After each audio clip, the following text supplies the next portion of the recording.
Here's who it's by. This is Jessica the Ghost creepypasta narration. I'm gonna do more of this time. And yeah. And I'll leave the screen black in case you want to throw this on a second monitor or something while you're playing games or something, drawing or something, so yeah. During the next few weeks, Jessica and Brandon would usually meet up during lunch, sitting together and eating together, or meeting up in the courtyard playing together. While Jessica was 4, soon to be 5, Brandon was 7. He should have been in his first year of primary school, actually, but he had 1 year delay, which was quite a normal thing to happen. They found out they lived just a few streets from each other, so it was no problem for them to sometimes meet after kindergarten ended.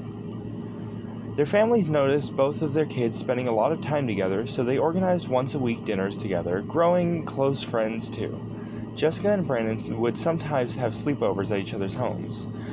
What Jessica couldn't understand was that once the next year starts, Brandon won't attend kindergarten anymore and won't have much time after school to play with her due to his soon new school responsibilities and homework. This obviously wouldn't affect their friendship much, but they would see each other less. There was something that Jessica nor Brandon didn't know.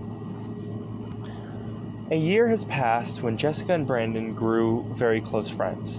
Their parents used to joke about the two getting married once they grew up. That's how close they were.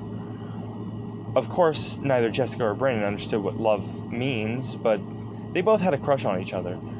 The first day of a new kindergarten year came, and Jessica seemed to be happier than ever. She was eager to go back to kindergarten, knowing the sooner she gets there, the sooner she'll get back home. The sooner she gets back home, and she would go meet Brandon afterwards. She hasn't seen him, actually, in quite some time, for a few weeks.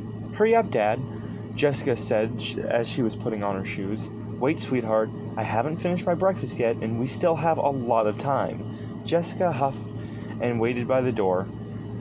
The day went as any other day. The children worked on some working papers, learned simple things like how to draw straight lines, circles, and stuff, and would prepare them for drawing letters once they got to school.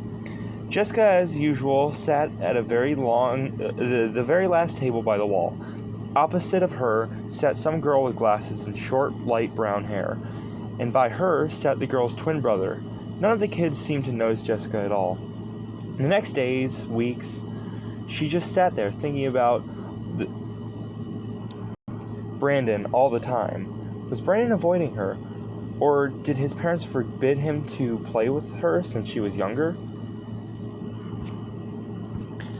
As Jessica sat at the dinner table, she asked her mom if they could go visit Brandon the next day. Her mother looked at Jessica's father and sighed. She knew very well the reason of Brandon's absence, but didn't have the heart to hurt her daughter. It was more than a month or two after the last meeting. She thought Jessica, it was a misspell on the typey.